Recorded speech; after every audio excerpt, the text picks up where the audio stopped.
Hi everyone, this is Jaclyn Mitchell, and today I'm going to facilitate a reading on social class and privilege. The title of the article is Beyond Gifted Education, Building a Shared Agenda for School Reform, and it's written by Mara Sapon-Chevin. Just a general overview of the article. In the article, she critiques gifted education programs that we currently have and argues that the current programs lead us away from broader school reform.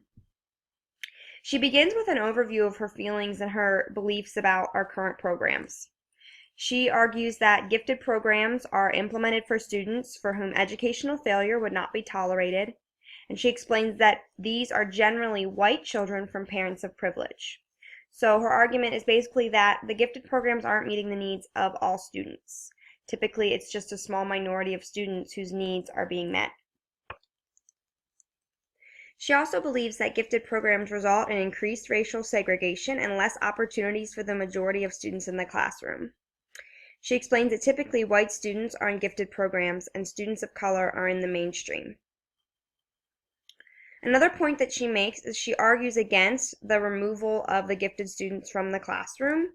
She believes that it ignores the ability of teachers to provide classrooms that meet the diverse needs of all learners. And it demonstrates that parents of wealth, information, connections, or power can basically take their child out of the classroom, while other parents do not have the power to do that, so their students remain in the mainstream classroom. She's definitely passionate about gifted students remaining in the classroom. And she explains that smaller classes, enthusiastic teachers, rich curriculum, and more individualization are reforms that could help the learning of all students, not just our gifted students.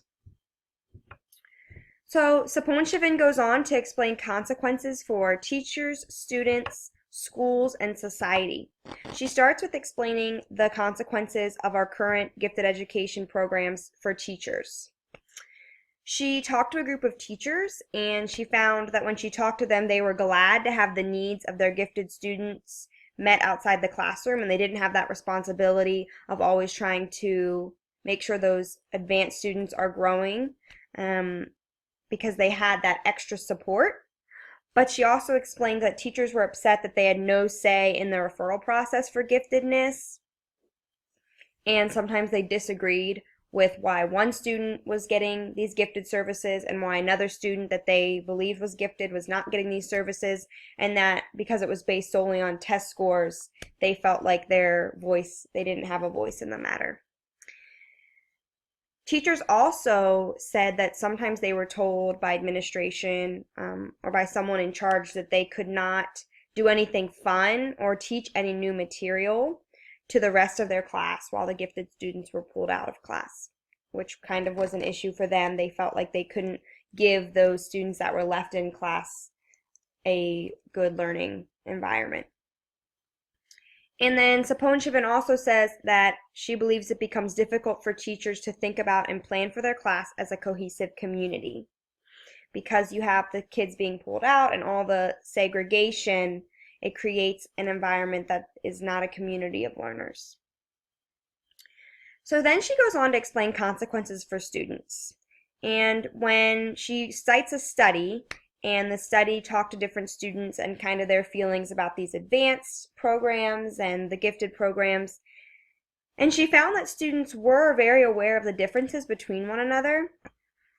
Sapon-Chevin explained that the classes tended to serve mostly white, mostly middle-class students, and the non-labeled children talked about the kids who were smarter and did harder work. She even explained how a third grader said of the students in the advanced classes, they'll be smarter because they've been taught more. On the other side, the gifted students that were interviewed expressed difficulty with keeping friendships with students in the regular classroom as they were in these advanced pulled out programs. They felt like they had to go the extra mile to make friendships because they didn't want to be viewed as better than or significantly smarter. They used the word snotty. They just felt like there was some conflict between them and other students as they were getting pulled out. And so gifted students, while they liked the programs, they just expressed difficulty in maintaining friendships in the regular classroom. She goes on to explain consequences for schools. And while gifted programs were developed because general education programs were not meeting the needs of gifted students, she believes that removing gifted students from the classroom does not actually solve the initial problem, which she believes to be unresponsive classrooms, teachers hostile to high achievers, and an atmosphere intolerant of diversity. So she argues we should look at the student population as a whole and find educational policies that work for all students in the classroom. Lastly, she just explains the consequences that she sees of our current gifted education programs on society. And she argues that all students deserve a quality education, gifted or non-gifted. And then two quotes that really sum up her viewpoint. To exclude any child from quality education is to fail all children. And we all pay for the marginalization and limitations we place on others. How can we justify gross inequalities of privilege and opportunity? She goes on to state some of her ideas for reform and some things that she believes the gifted education community should look at going forward in their programs. Citing the lack of discussion and debate on gifted education, Sapone-Chavin believes we need to link research and discussion about gifted education to broader educational and political agendas.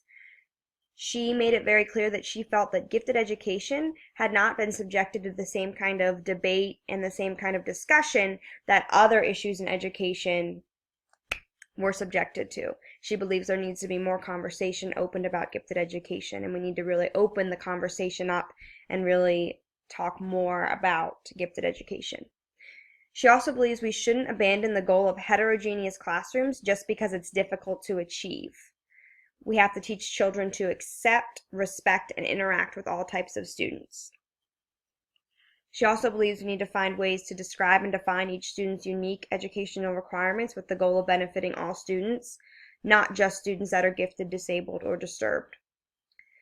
She definitely believes in looking to reforms other than tracking students and grouping students. She really likes the idea of a heterogeneous classroom where all students are learning together. Sapone-Chavin also thinks that we need to change teacher education programs and that there shouldn't be a specific gifted education program for teachers, but that should be incorporated within the general education programs. She says to teach all future teachers the strategies, curriculum, and resources related to highly skilled or advanced students within all aspects of teacher education. Not just as one specific class on gifted learners, but that teaching gifted learners should be integrated into every class. She wants us to commit to diversity within the classroom where all students' needs and skills are accepted, differentiate curriculum to meet all the levels in the classroom, incorporate more cooperative learning and teaching students to support one another.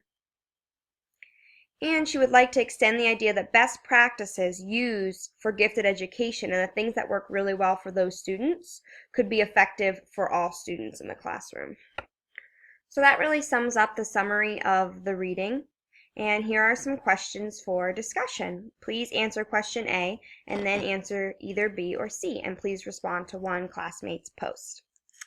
So my first question is, question A, Sapone-Chavin argues that gifted programs have increased racial segregation in schools and explains that gifted programs are typically composed of white children from parents of privilege. To what extent have you seen this statement affirmed or disproved through your own experience?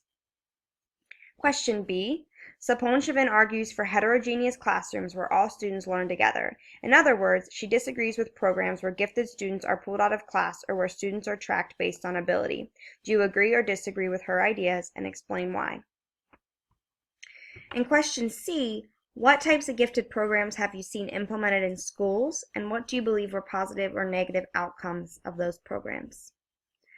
Thank you for listening. My last page is just references, and I look forward to seeing what you all come up with as answers to the discussion questions. Thank you.